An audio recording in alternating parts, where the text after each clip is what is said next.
This is Sirchandana. I am studying 6th class section English medium ZPH School Kankavedu Nandavara Mandal. Good morning, respected headmaster, teachers, and my dear friends. Today I feel honored to speak on the 79th Independence Day of India. On this special day, we remember the brave freedom fighters who sacrificed everything for our country's freedom. Their courage and dedication inspire us to become responsible citizens. India is a land of unity, diversity, culture, and progress.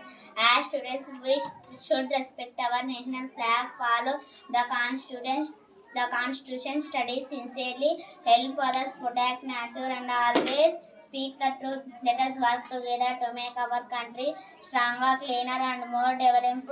Our future depends on our hard work, honesty, and kindness. Let us always be proud to be Indians and contribute to the progress of our nation. Thanks to one and all. Jai Hind. Happy Independence Day. Have a nice day. Namaste.